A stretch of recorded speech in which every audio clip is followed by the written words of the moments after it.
The following tutorial will outline how to use data uploaded into the TOXBANK data warehouse in other applications, such as in a pathway enrichment analysis. So first step is to go to services.toxbank.net, and we can log into the TOXBANK data warehouse.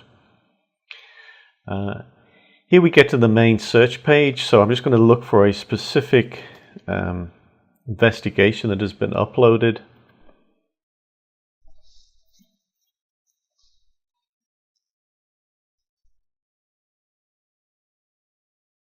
So here are the list of the investigations. The grey are the investigations, with the blue as documents such as protocols.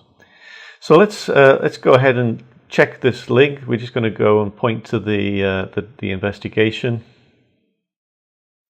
And here's the investigation record, which contains an abstract title and some keywords. At the top there's a document. It's called actually a zip file. It contains what's called an ISA tab archive, and what this ISA is a universal data exchange format, and it precisely defines the experiment and also links to data files.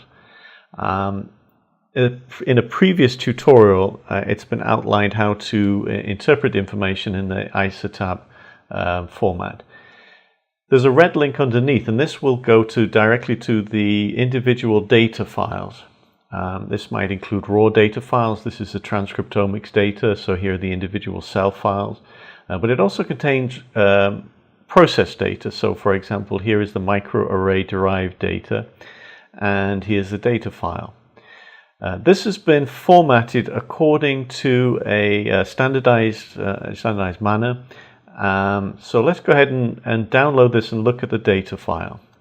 So let's save as, and we'll save it as transcriptomics processed data. So that has been downloaded, and if I just wanted to then open that up in Excel, we can take a look at the data.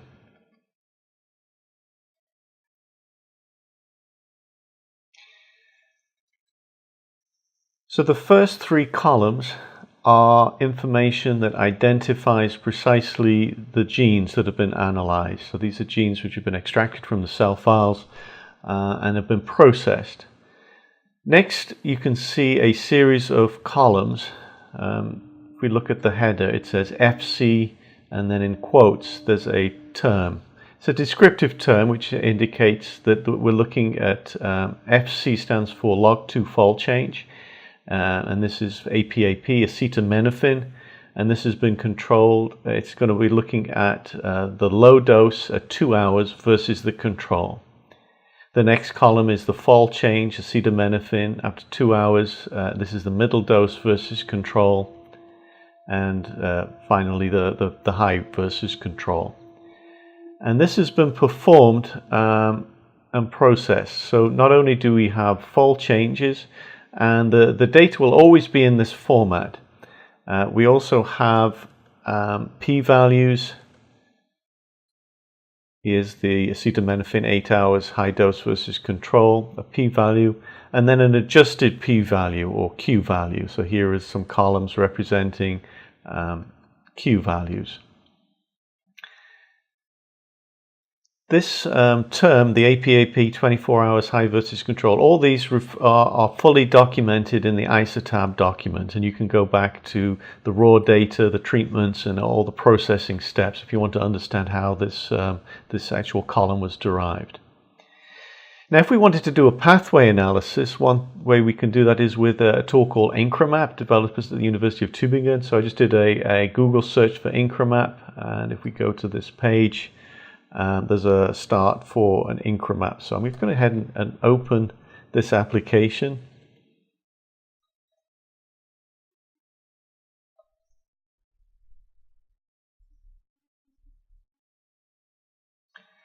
And what I'm going to do now is to load that processed data that we just downloaded. So this is,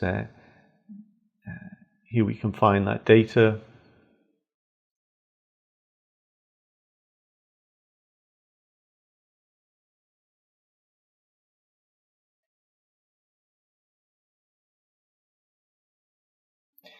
And the program has identified that the first three columns are gene identifiers. Let's just, for example, take one of these columns. So let's take, for example, the fold change at high versus control. And this, in fact, is a column we want to identify. It's a fold change. And then let's also bring in one of the Q values. So let's take that acetaminophen 24 hours high versus control.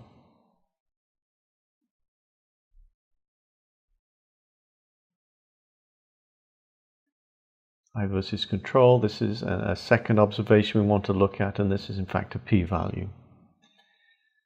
So we're going to bring this into the application, and because we have annotated the data precisely in terms of the genes, it's mapped it to genes in this application. It's also brought in the fold change data and the p-values, precisely how this application would like to see them. Next, what we're going to do is then do a pathway enrichment. So we'll do a KEGG pathway enrichment to see what biological pathways have been enriched.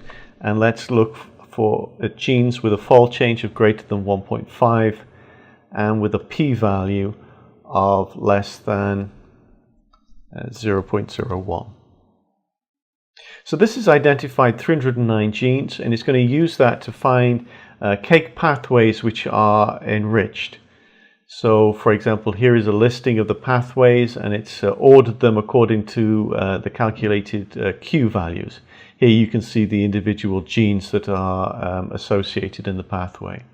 So if we look, for example, at the first row, and we wanted to see actually that pathway, what you're seeing then is the cell cycle pathway. You're seeing highlighted in a yellow color the genes which have been enriched. If we wanted to actually encode the positive and negative fold chain values, we can just do that. And here we can see the individual values, and if we click on any of those links, we can get down below details on the specific gene.